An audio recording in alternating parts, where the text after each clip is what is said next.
Assalamualaikum warahmatullahi wabarakatuh. Alhamdulillahirabbil alamin. Asyhadu an la ilaha illallah wa asyhadu anna Muhammadar Rasulullah. Raditu billahi rabbah wa bil islami dina wa bi Muhammadin nabiyyan wa rasula. Rabbi syrah li sadri wa yassir li amri wahlul 'uqdatam min lisani yafqahu qawli. Apa kabar Anda semuanya? Semoga Anda di mana saja Anda berada dalam keadaan sehat, selalu dalam lindungan Allah Subhanahu wa taala. Amin.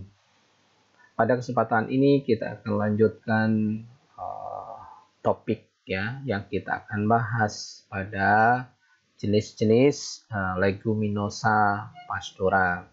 Seperti kita ketahui bahwa legume ini sangat penting ya bagi ternak, apalagi untuk padang pengembalaan atau di padang pengembalaan, karena tanpa disediakan oleh kita, oleh peternak, itu akan sedikit sekali yang didapatkan kalau cuma mengandalkan dari rumput. Jadi sumber protein sangat diperlukan untuk pertumbuhan ternak supaya bisa mendapatkan produksi yang baik. Nah, kita akan bahas jenis-jenis legum yang biasa kita gunakan untuk padang pengembalaan. Yang pertama itu adalah Arachis pintoi. Nama umumnya biasanya di Indonesia dikenal dengan kacang hias. Kalau di Inggris dikenal dengan pinto peanut. Ya. Karakteristiknya bagaimana? Arachis pintoi ini adalah jenis herba tahunan yang tumbuh rendah di bawah ya. Batangnya tumbuh menjalar, kemudian membentuk anyaman yang kokoh ya, karena saling berkaitan. Akar dan atau sulur akan tumbuh dari buku batang apabila ada kontak langsung dengan tanah. Jadi begitu nempel ke tanah langsung dia membuat sulur atau buku atau akar dia. Nah, mempunyai 2 pasang helai daun pada setiap tangkainya, berbentuk oval dengan ukuran lebih kurang 1,5 cm lebar dan 3 cm panjangnya. Ini adalah Arachis pintoi ya, dengan biasanya sangat bagus ya kalau kita melihat pada saat dia berbunga. Bunganya kuning seperti ini ya. Dia sudah membentuk hamparan yang sangat bagus ya, dan terlihat sangat indah kalau kita kalau kita misalnya sudah tumbuh dengan baik ya tanaman ini. Nah, ini salah satu contoh ya kalau misalnya Arachis pintoi ini di padang pengembalaan. Nah, penggunaannya biasa digunakan pada padang gembala yang permanen untuk sistem pengembalaan intensif biasanya. Dan juga bisa digunakan untuk menutup tanah pada situasi tanah yang terbuka. Dan di bawah pohon juga. Kalau di bawah pohon ini dia salah satu tanaman yang tahan naungan, tahan shading ya. Kemudian tanaman suka digunakan sebagai tanaman hias. Jenis yang tumbuh lebih tinggi dapat digunakan dalam sistem potong angkut atau cut and carry. Dipotong kemudian dibawa ke kandang untuk pakan ternak.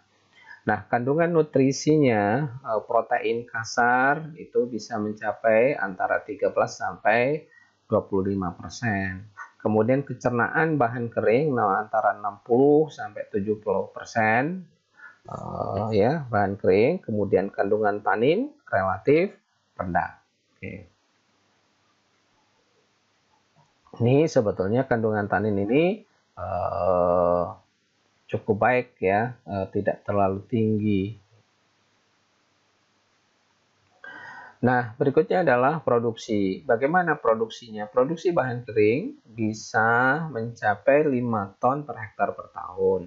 Ditanam bersama dengan Brachyria humidicola menghasilkan bahan kering sekitar 20 ton per hektar dan 10 ton per hektar ketika ditanam bersama Brachyria ruziziensis. menghasilkan 11 ton per hektar ya. Telah dilaporkan di beberapa daerah tropis ya, tetapi produksi bahan kering hanya 6,5 ton per hektar ketika ditanam di daerah subtropis. Jadi cocoknya Rachis pintoi ini kalau ditanam di daerah tropis. Ini beberapa contoh yang dikombinasi dengan beberapa rumput ya, baik Brachyaria ruziensis atau Humidicola. Nah, yang kedua itu adalah Arachis galabrata. Nama umumnya di Indonesia bisa dikatakan kacang tanah, tetapi bukan kacang tanah yang biasa kita makan ya. Inggris itu peanut ya, kemudian Filipina mani, kemudian karakteristiknya tanaman ini termasuk herba tahunan ya, dengan kumpulan rizoma tebal yang tumbuh dari akar tunggang yang dalam dan berkayu. Daun 4 helai, tetrafoliate ya, licin sampai berbulu jarang ya. Helai daun panjang sampai 4 cm dan lebarnya 2 cm. Bunganya seperti yang Arachis pintoi, bunganya berwarna kuning, orange muda sampai orange terang. Buah di dalam tanah, tetapi biasanya jarang ya. Bentuk buah bulat panjang 10 mm dan diameter 5 sampai 6 mm. Ini adalah gambaran Arachis galabrata. Nah, potensi bahan kering ya, produksi bahan kering itu bisa mencapai 10 ton per hektar dan bisa mencapai 16 ton per hektar pada kondisi yang ideal. Maksudnya kondisi ideal ini baik secara iklim, kemudian unsur hara, kesuburan tanahnya itu baik ya, kemudian manajemen pengelolaannya juga baik. Produksi 5 ton per hektar diperoleh pada perkebunan karet dan kelapa. Nah, ini biasanya sering dijadikan cover crop pada perkebunan karet ataupun perkebunan kelapa. Nah, ini sangat penting ya, di samping kita tahu bahwa legume ini bisa mensuplai nitrogen. Dia punya bintil akar yang bisa menangkap nitrogen dari udara sehingga pemupukan bisa lebih efisien ataupun bisa dikurangi. Nah, pemotongan untuk high dapat dilakukan pada musim yang baik ya, dengan interval 7 atau 8 minggu. Walaupun terbatasnya hujan mungkin mengurangi hal yang menjadi 2 tahun. Kalau misalnya kekeringannya cukup panjang ya, bisa jedanya bisa diperpanjang. Nah, kalau misalnya bagaimana produksi untuk ternak sapi atau ternak potong ya, untuk Arachis galabrata ini dapat memperoleh kenaikan berat badan 0,9 kg per hari ya. Ini pada sapi, dan pada kambing bisa mencapai di atas 60 gram per hari. Nah, peningkatan keuntungan juga diperlihatkan oleh produksi susu ya, untuk produksi susu. Kalau misalnya digunakan untuk gembala ini sapi perah ya, dan babi juga unggas dan kuda ini bisa digunakan juga untuk unggas karena memang proteinnya cukup tinggi, sedangkan seratnya tidak terlalu ini, seratnya rendah ini, jadi potensi untuk beberapa ternak ya. Nah, produksi bijinya seperti apa ya? Produksi biji sangat rendah, mungkin dengan kisaran 50-100 kg per hektar pada kultivar produksi tinggi. Kemudian produksi rizoma yang tinggi dengan peningkatan tingkat kandungan total karbohidrat non-struktural yang tinggi diperlukan untuk perbanyakkan tanaman. 1 hektar pembibitan Arachis galabrata mestinya menghasilkan rizom yang cukup untuk menanami lahan sekitar 20-30 hektar. Rizom untuk penanaman harus memiliki diameter minimal sekitar 3 mm. Rizom tidak boleh disimpan dalam ikatan dapat menimbulkan panas dan harus ditanam dalam waktu 5 hari ya. Kemudian nilai nutrisinya bagaimana racun skalabrata ini? Nah, nilai nutrisi bervariasi tergantung ekotipe dan kultivarnya dan menurun seiring umur tanaman ya. Nilainya berkisar untuk protein kasarnya 10 sampai 18% dan kecernaan bahan organik secara in vitro 45 sampai 68% untuk tanaman yang dipotong 2 kali dalam setahun. Bisa protein kasar 22% dan kecernaan bahan organik in vitro 77% untuk tanaman yang dipotong lebih sering ya. Jadi masa pemotongan lebih rapat. Nah, kadar P 0,15% diperoleh dari tanaman Arachis glabrata yang tumbuh pada tanah yang tidak subur ya. Dan sampai 0,52% pada tanah yang dipupuk dengan baik. Secara umum nilai nutrisi tanaman ini sama dengan Medicago sativa ya. Jadi ini ternyata tanah yang digunakan untuk menanam atau lahan tersebut itu sangat mendukung bagaimana kandungan nutrien itu bisa optimal atau dipertahankan dengan baik. Kemudian penggunaan atau pemanfaatan ya sering digunakan pada padangan yang dikembali intensif ya untuk produksi hai dan silase dan digunakan agroforestry ya, perpaduan atau di bawah tanaman perkebunan ya misalnya di bawah perkebunan kelapa ataupun di perkebunan karet. Juga digunakan sebagai konservasi tanah, misalnya pada lereng jalan dan sebagai tanaman hias. Ini salah satu contoh yang digunakan sebagai tanaman hias. Berguna juga dalam sistem tanaman tumpang sari, ya, baik dengan tanaman pangan, musim dingin maupun panas. Nah, ini sangat baik ya, termasuk bisa digunakan untuk berbagai tempat dengan bermacam-macam kondisi.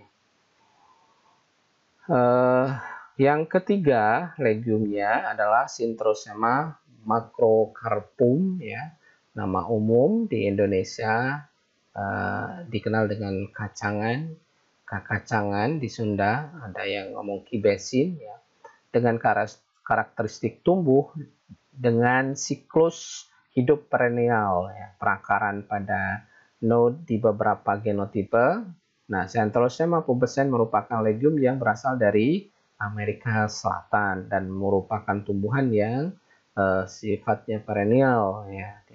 Ini adalah Centrosema macrocarpum ya, seperti ini. Nah, penggunaannya bagaimana? Biasanya digunakan untuk sumber hijauan di padang rumput dan juga bisa dilakukan pemotongan. Ya, bunganya sangat indah ya, rata-rata untuk leguminosa itu bunganya cakep ya atau cantik. Nilai nutrisinya dalam daun muda dengan protein kasar 20 sampai 30%, kemudian kalau di in vitro ya sekitar 45 sampai 70% ininya. Kemudian kecerahannya ya, keceraan bahan kering bisa mencapai 45 sampai 70% ya. Kemudian untuk P kandungannya 0,20% ini ya. Nah, produksi bahan kering pada kesuburan tanah rendah di bawah 1 sampai 5 minggu ini bisa mencapai 15 ton per hektar per tahun ya. Kemudian produksi benih menghasilkan benih sekitar 50 sampai 500 kg per hektar. Nah, beberapa informasi diperoleh dari hasil bisa mencapai 800 kg per hektar ya. Jadi tergantung kembali itu pada manajemen pengelolaannya dan juga tergantung pada tanah ya, lahan yang kita gunakan. Berikutnya adalah yang sering kita pakai juga itu dan di Indonesia juga banyak, itu adalah Centrosoma pubescens. Di Indonesia sama ya. Jadi kakacangan dan kibesin. Kalau di Indonesia itu berbeda, kadang-kadang di namanya sama ya. Sementara di beberapa secara spesifikasi sebetulnya berbeda ya, banyak gitu contohnya. Untuk di Indonesia itu satu nama bisa jenisnya berbeda-beda ya. Di Inggris dikenal dengan Centro atau Butterfly pea ya. Nah, karakteristiknya bagaimana? Centrosoma pubescens merupakan legume yang berasal dari Amerika Selatan, merupakan tumbuhan perennial. Legume ini responsif terhadap pemupukan P ya. Nah, Centrosema pubescens merupakan legume herba yang membelit ya, menjalar atau memanjat kalau ada ini yang bisa dipanjat tentunya. Kemudian batang agak tumbuh berbulu dan tidak berkayu, mempunyai 3 daun pada setiap tangkainya atau trifoliate, berambut, panjangnya bisa mencapai 5-12 cm dan lebar 3-10 cm. Ini adalah Centrosema pubescens. Nah, penggunaannya bagaimana? Nah, sejak tahun 50-an, Centro telah ditanam sebagai tumbuhan yang cepat menutupi tanah. Dia menjadi pioner ya, dan untuk pakan ternak di kawasan Asia Tenggara terutama ya, Kepulauan Pasifik, daerah tropis Australia, dan pada daerah tropis lembab. Tumbuhan pioner ini telah berhasil melindungi tanah bekas lahan ya, atau bekas ini ya, bekas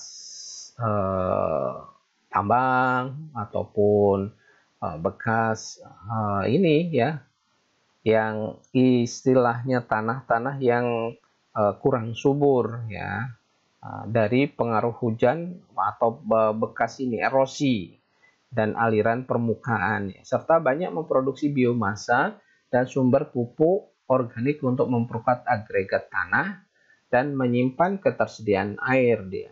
Ya, jadi memang fungsi tanaman itu tidak hanya sebagai ansih tanaman, tetapi bisa dengan perakaran yang baik itu bisa mempertahankan ketersediaan air. Centro merupakan salah satu tanaman yang digunakan untuk mereklamasi lahan kritis, bekas letusan gunung berapi di Jawa Tengah ya, bekas lahar, maksudnya lahar yang ada gunung meletus ini yang aktif.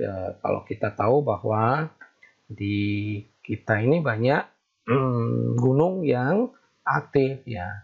Nah, kalau bekas aliran laharnya itu biasanya amat sulit ditumbuhi oleh tanaman. Nah, kita bisa gunakan dengan tanaman legume ini atau Centrosema pubescens ini.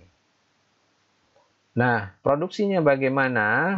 Produksi bahan kering ini untuk kultivar belalto ya, itu bisa mencapai 12,8 ton per hektar per tahun bahan kering ya.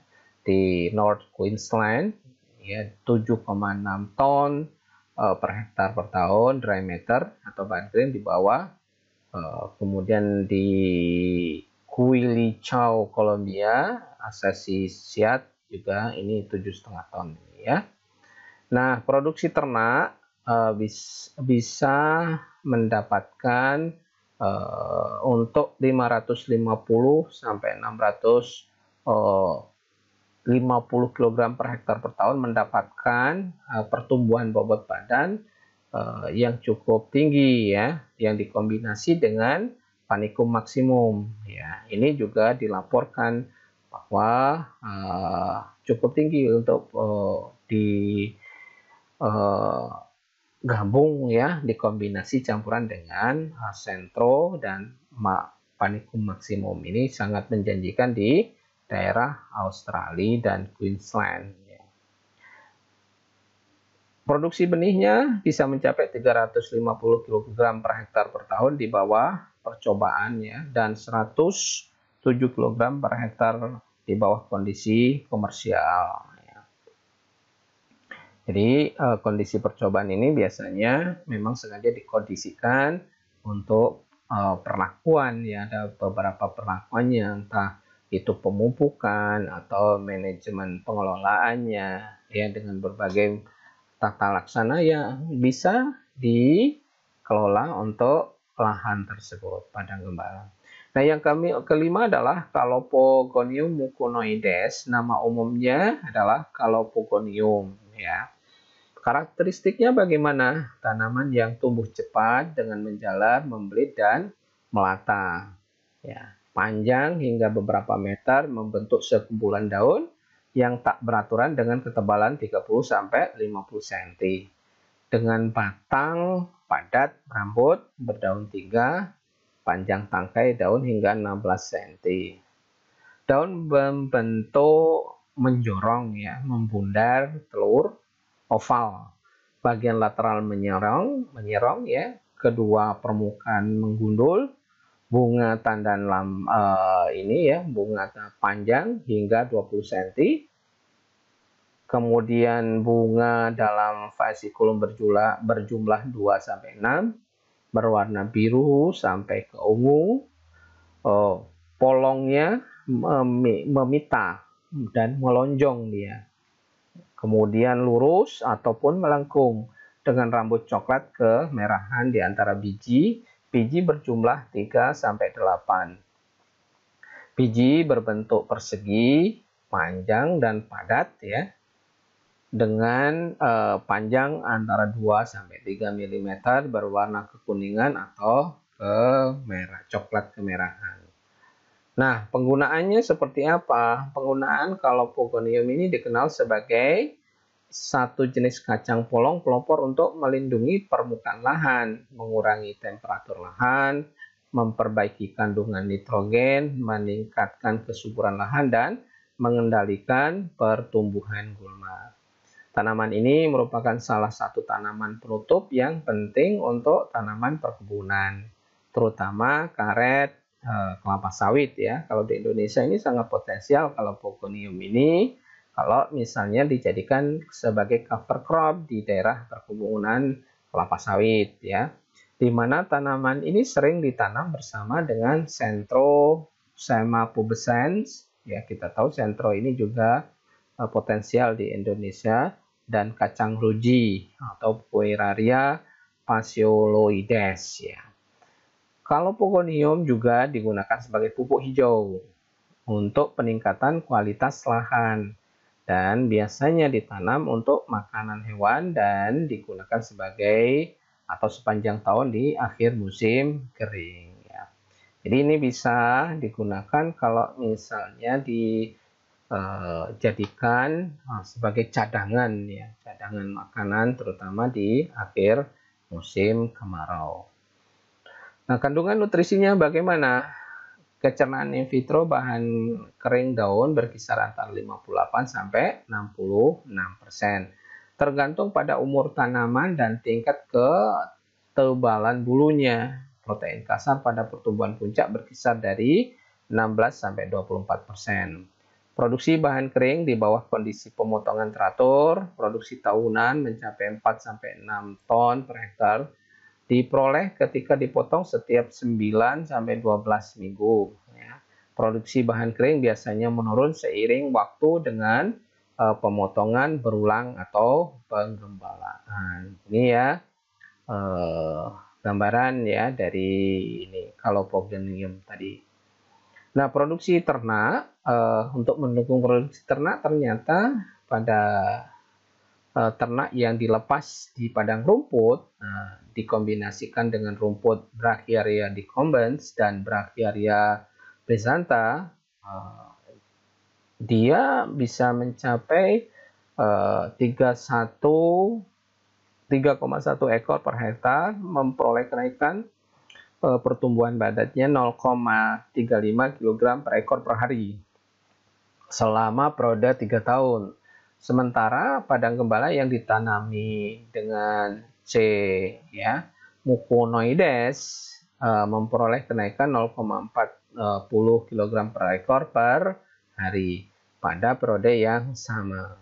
Sedangkan produksi bijinya menghasilkan produksi biji yang tinggi mencapai 200 sampai 300 kg per hektar. Ya. Biji mungkin berkecambah atau germinasi di dalam buah polong pada kondisi basah. Ya. Ini adalah biji dari Calopogonium ini. Nah, yang berikutnya adalah Desmodium intortum. Bagaimana karakteristiknya? Nah, tanaman tawon ini merambat dengan batang berstolon kuat. Stolonnya menjadi berkayu seiring umur tanaman dan praktis licin. Tinggi tanaman melebihi 15-20 cm. Helai daun membentuk 3 daun trifoliate dengan daun ujung panjang antara 15 sampai 20 mm dengan lebar 10 sampai 15 mm. Lebih besar dibanding dengan daunnya ya. Daun menyamping dia. Bunganya kecil, panjang antara 3 sampai 5 mm dan warnanya ini ya agak keunguan. Kemudian buah polongnya panjang antara 12 sampai 25 mm, lebar 4 sampai 5 mm, berbulu halus, biji berbentuk seperti ginjal ya. Dan berwarna coklat kekuningan. Nah, bagaimana penggunaan ini ya? Tanaman ini, legume ini, komponen padang gembala alam bernilai tinggi dan padang gembala buatan yang didominasi oleh rumput menjalar. Kemampuan menyebar dengan cepat di bawah kondisi penggembalaan berat membuat tanaman ini bertahan di mana hampir seluruh legume yang lain akan musnah. Nah, ini telah digunakan sebagai tanaman penutup tanah ya di bawah perkebunan merica di Sarawak ya. Di Sarawak itu di daerah Kalimantan ya, masuk daerah Malaysia ya. Kemudian kandungan nutrisi protein kasarnya antara 17 sampai 18%. Kandungan dasar akan meningkat dengan pemberian pupuk P ya dan S. Pupuk fosfat dan ditambah dengan sulfur ya. Berikutnya produksi bahan keringnya ini sekitar 2 ton per hektar per tahun. Kemudian pengembalaan campuran dengan legum dan rumput sekitar 3-5 ton per hektar per tahun di bawah tanaman perkebunan di mana tanaman ini ditanam murni tanpa campuran. Kemudian produksi ternaknya kalau misalnya diberikan ya, ternyata di Fiji kenaikan berat badannya bisa mencapai 500 kg per hektar per tahun dilaporkan ya. Kemudian ini kalau misalnya dikombinasikan dengan siratro ya atau Macroptylium atropurpureum yang menurun dengan tingkat pengembalaan 3,5 ekor per hektar. Ini ya beberapa kombinasi untuk dengan tanaman hijauan rumput-rumputan. Nah, produksi bijinya ya, hetero adalah tanaman berbiji bebas, tetapi panen biji sulit dilakukan karena periode pembungaan sangat panjang, mempunyai sifat tumbuh merambat dan biji pecah dari segmen buah polong segera setelah masa. Akibatnya, biji harus dipanen dengan tangan dari tanaman dalam jangka waktu yang panjang atau dipanen dengan cara divakum dari permukaan tanah. Produksi biji adalah 35 kg per hektar per tahun. Ini adalah tanamannya. Yang berikutnya adalah Macropytilium arthropurpureum ya. Namanya agak susah nih. Macropytilium arthropurpureum ya. Nama umum dikenal dengan siratro ya di masyarakat atau di peternak itu siratro. Ya, silahkan kita gunakan yang mudah saja untuk mengingat. Karakteristiknya tanaman ya dengan akar besar, dalam dan membelit, menjalar, memanjat. Batang tanaman ini lebih tua itu lebih berserat dengan diameter lebih atau di atas 5 mm, batang muda berdiameter 1-2 mm dan membentuk nodul akar pada kondisi ideal. Berdaun 3, trifoliate ya. Kemudian dia memanjang, hijau tua, berbulu halus pada permukaan atas, berwarna hijau abu-abu ya. Bunga berbentuk tabung panjang dan lebar ya, berwarna ungu tua dengan merah di dekat dasar bunganya. Buah polong lurus, panjang antara 5 sampai 10 cm, diameter 3-5 mm.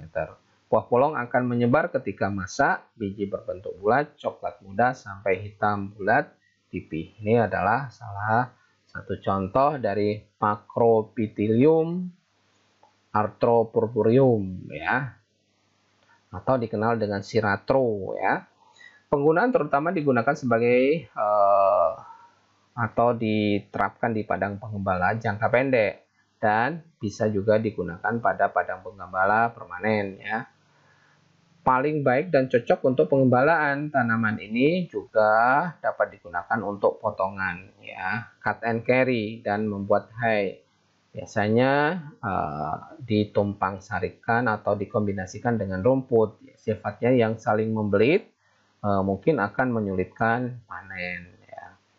Juga digunakan sebagai konservasi tanah, sebagai penutup tanah, tanaman sela, ya, termasuk setelah padi, ya, atau sebagai tanaman pakan hijauan ditanam bersama padi gogo. Nilainya sebagai sumber protein pada musim kering berkurang karena kecenderungannya untuk menggugurkan daun pada kondisi yang sangat kering. Nah, kandungan nutrisi, nilai nutrisi umumnya baik ya, dengan protein kasar dan bervariasi antara 12 sampai 45% ya kecernaannya. Pada bagian tanaman lebih tua dan sampai 25-65% pada bagian tanaman yang lebih muda. Kemudian produksi bahan kering ya, biasanya sekitar 5-10 ton per hektar per tahun, walaupun produksi akan lebih rendah dalam kondisi pengembalaan dan pemotongan yang lebih sering. Nah, produksi ternak, untuk mendukung produksi ternak ini ya, pengembalaan sedang menghasilkan pertambahan berat badan per hektar yang baik pada ternak ya, per hektar per ini ya per tahun, sedangkan yang moderat disebabkan oleh terjadi penurunan dia. Kemudian produksi biji dapat dipanen dengan tangan. Biji yang masak harus dipetik lebih awal, misalnya di pagi, karena bila hari semakin siang, buah polong yang masak akan mengering dan pecah dia sendiri dan sulit untuk di dalam proses pemanenan. Produksi biji bervariasi antara 40 ya, sampai ada yang 100 sampai 300 ya, kilogram per hektar. Nah, berikutnya adalah Pueraria javanica. Nama lain itu bisa puiro atau kacang ruji. Karakteristiknya tanaman legum tahunan membelit dan memanjat dengan batang utama lurus sepanjang 10 meter ya. Daun besar, berdaun 3 dan berbulu. Helai daun segitiga bulat ya, panjang dengan lobus kecil, bunga kecil merah ungu ya, sampai ke ungu maksudnya. Tandan berasal dari buku atau ketiak ya. Axillary. Nah, ini adalah bunganya. Tandan panjang pada tangkai dengan panjang sekitar 12 cm, buah polong lurus atau sedikit lengkung, linear ya. Ditutupi dengan tipis oleh bulu yang kaku berdekatan. Biji ya 3 mm kali 2 mm ya.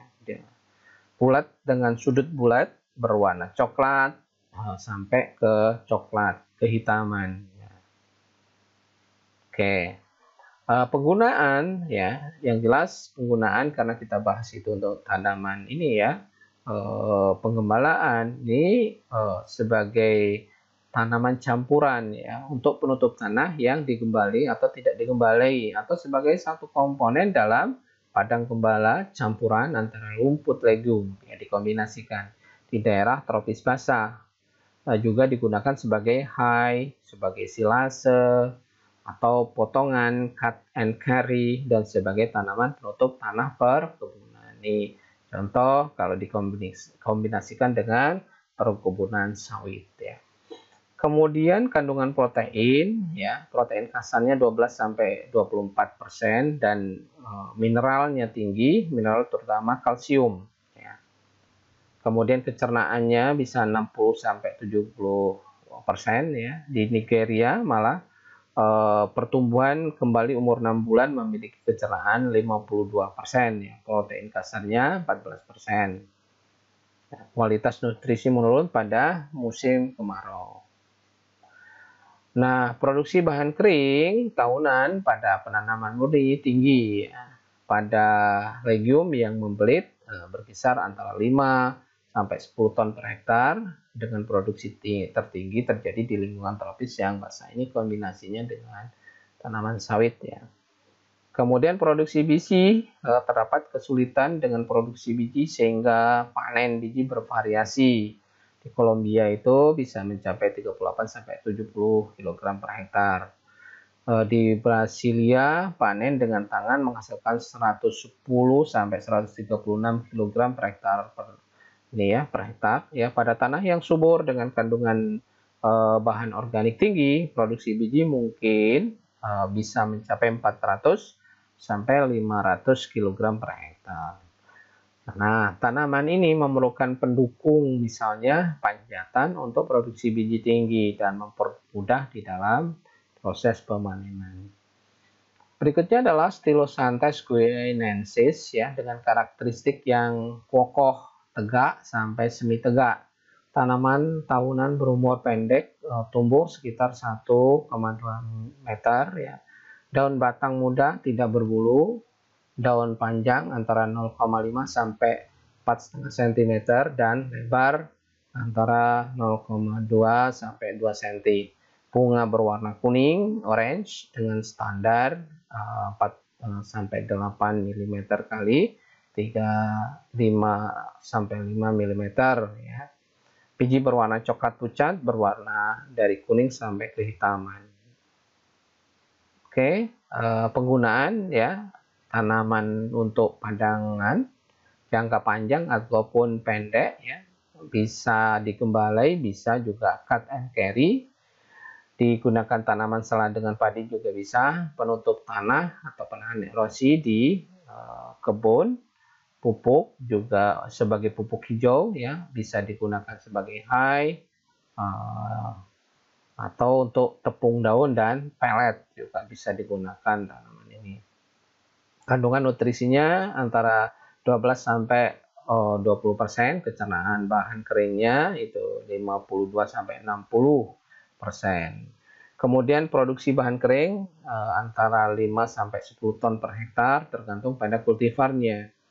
Ya, kondisi pertumbuhan dan manajemen dan dapat mencapai produksi sampai 20 ton per hektar. Nah, ini produksi untuk mendukung produksi ternak, ini kisarannya antara 0,25 sampai 6 kg per ekor per hari ya. Dari 300 sampai 500 kg per hektar per tahun untuk produksinya. Ya, produksi biji berkisar antara 700 sampai 1350 kg per hektar ya.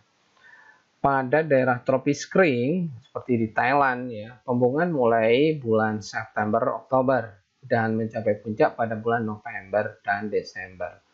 Pada akhir Januari 8 sampai 90% biji telah jatuh ya. Biji berada dalam kepala biji dikeluarkan dengan memukul biji dengan batang bambu. Biji kemudian disapu dan dibersihkan. Hasil panen lebih dari 1 ton per hektar.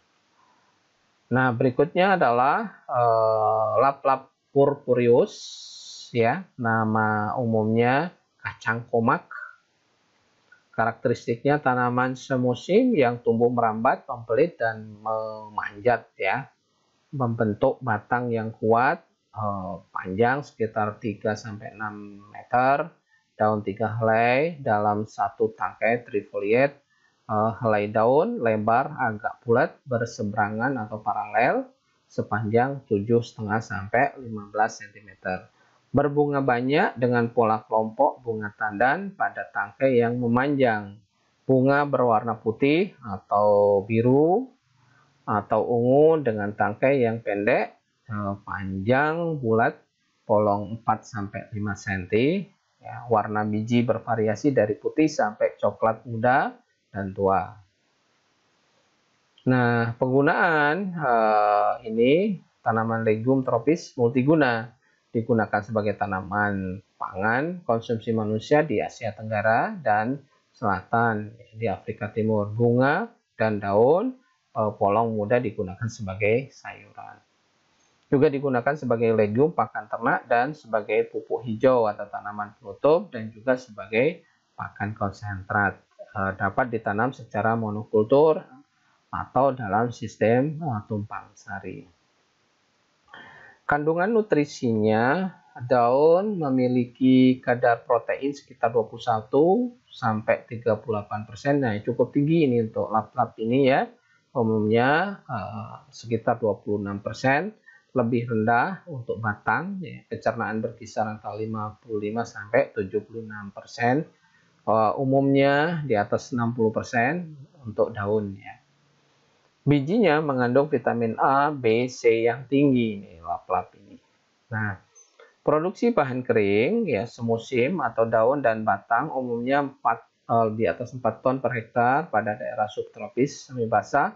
Produksi bahan kering biasanya lebih tinggi daripada kacang tunggak ya, terutama di bawah kondisi yang kering.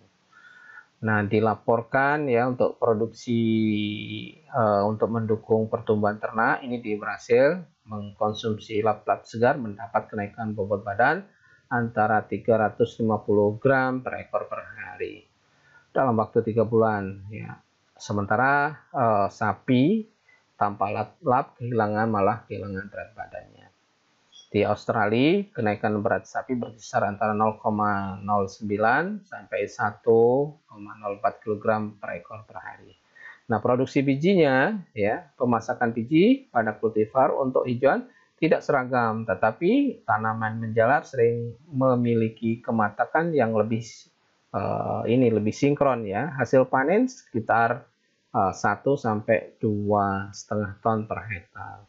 Tergantung pada kultivar tanaman, tetapi akan lebih tinggi ketika ditanam dengan penyangga.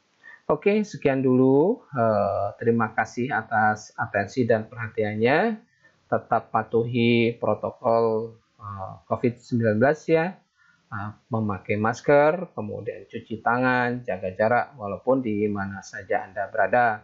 Semoga Anda tetap sehat, ya, tetap bersemangat. Semuanya akan membantu kita semua di dalam proses perkuliahan kita. Nasrun minallah wa fathun qarib. Wassalamualaikum warahmatullahi wabarakatuh.